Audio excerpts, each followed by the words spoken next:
आदरणीय भक्तजनों, सादर प्रणाम। आप सबको होली की बहुत बहुत शुभकामनाएं। ओम श्री गणेशाय नमः।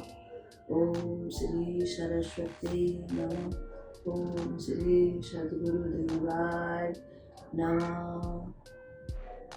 त्वमेव माता च पिता त्वमेव, त्वमेव बन्धु च सखा त्वमेव, त्वमेव विद्या द्रविणं त्वमेव, त्वमेव सर्वं मम देवदेव, त्वमेव सर्वं मम देवदेव।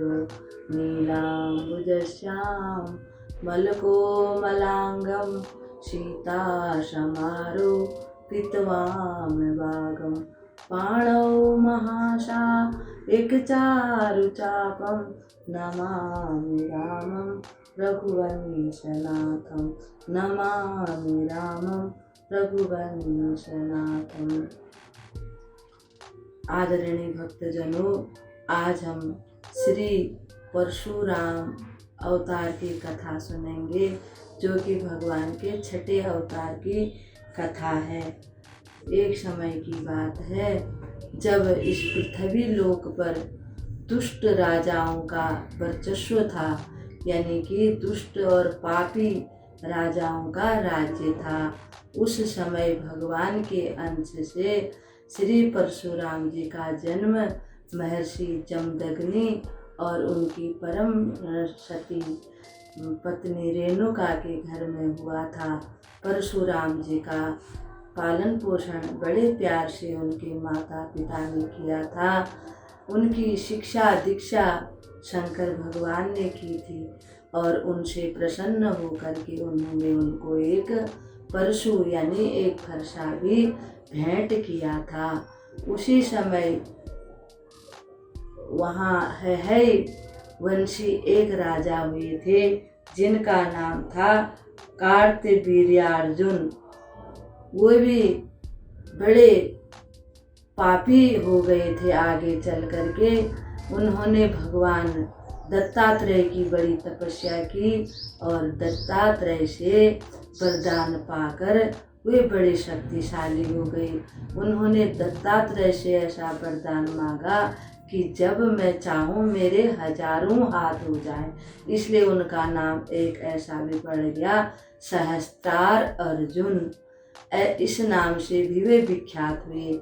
एक समय वे दिग्विजय के लिए निकले और जब युद्ध जीत करके आ रहे थे, तो जो ये भृगुवंशी ब्राह्मण थे, ये उनके कुलगुरु थे, यानी कि उनके पुरोहित थे।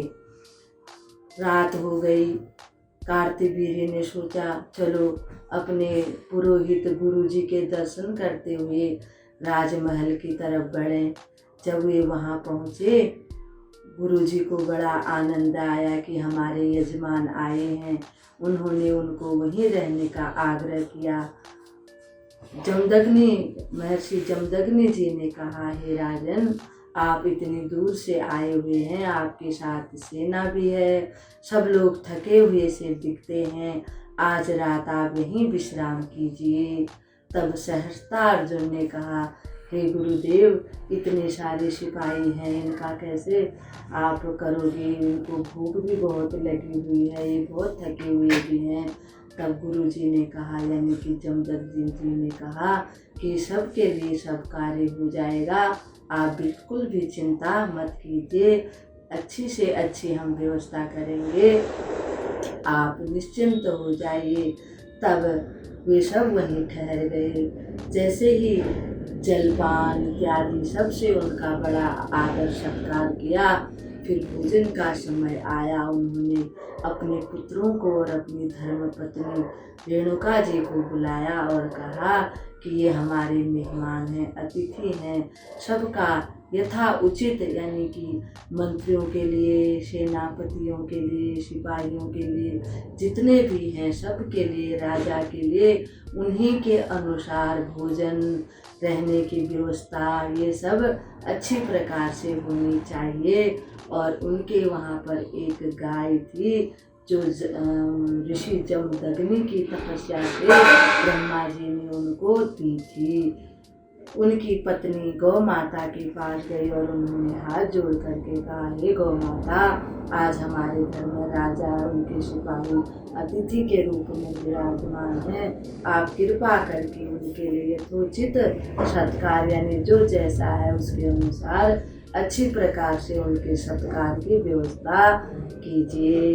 गौ माता की कृपा से जिसको जैसे भोजन करने की इच्छा हो रही थी, जो जिस प्रकार से रहना चाहता था, जो कुछ सुनना चाहता था, गौ माता की कृपा से उसको वो सब प्राप्त हो गया। राजा को बड़ा आश्चर्य हुआ।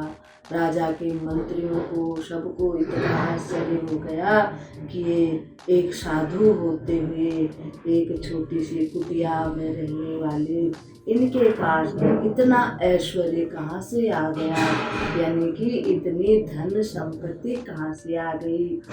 सबके लिए सबके जैसा भोजन इन्होंने कहाँ से इतनी अच्छी व्यवस्था की। ऐसा भोजन, इतना स्वादिष्ट भोजन, इतना दिव्य भोजन तो न हमने कभी देखा था, न उसकी कल्पना की थी।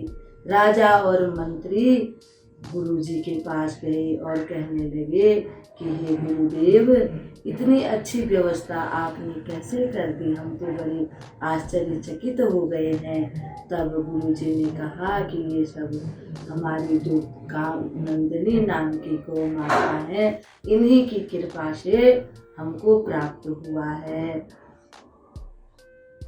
सहजता अर्जुन को बड़ा आश्चर्य हुआ और कहने लगा, ये गाय आपके आश्रम में क्या कर रही है? तो राजमहल में होनी चाहिए, क्योंकि आपको इसकी आवश्यकता ही नहीं है। राजाओं को इस तरह की गाय की हर एक जो अच्छी चीज होती उसकी आवश्यकता होती है। गुरुजी ने कहा कि हे राजन, यह गाय कहीं नहीं जा सकती, क्योंकि मेरी तपस्या के प्रभाव से, तपस्या से प्रसन्न होकर के ब्रह्मा जी ने मुझे भेंट की है। तब भी जब राजा नहीं माने तो उन्होंने गाय को रोकने की बहुत कोशिश की। राजा नहीं माने, अंत में युद्ध हो गया। कार्तवीर्य ने जमदग्नि के साथ युद्ध किया और उनका सिर धड़ से अलग कर दिया। वहाँ पर जो उनकी पत्नी थी यानी परशुराम जी की माता वो चित्कार करने लगी, जोर जोर से रोने लगी। उन्होंने 21 बार अपने पुत्र परशुराम को परशुराम परशुराम करके इस प्रकार से पुकारा। जब परशुराम जी आए उनको बड़ा दुख हुआ, क्योंकि कार्तवीर्य उनकी गाय को जबरदस्ती लेकर के अपने राज्य में चला गया। परशुराम जी ने जब अपनी माता का ये हाल देखा, आश्रम में अपने भाई अपने पिताजी को मरे हुए देखा, उनके क्रोध की कोई सीमा न रही। उन्होंने फरसे को अपने उठाया और राजमहल में गए। वहां जाकर के उन्होंने उस राजा का और उसके पुत्रों का अंत कर दिया और फिर आकर के गाय को भी ले आए और अपने पिताजी को सबको उन्होंने जीवित कर दिया। इसी प्रकार से परशुराम जी ने 21 बार इस पृथ्वी से जो दुराचारी, पापी, अन्यायी, दुष्ट राजा थे उनका संहार किया। इसी कारण से भगवान का नाम परशुराम पड़ गया। बोल श्री परशुराम महाराज की जय। श्री राम जय राम जय जय राम। श्री राम जय राम जय जय राम। श्री राम जय राम जय जय राम। श्री राम जय राम जय जय राम। कौशल्या के प्यारे राम, दशरथ राज दुलारे राम। दशरथ राज दुलारे राम। श्री राम जय राम जय जय राम, श्री राम जय राम, जय जय राम, श्री राम जय राम, जय जय राम।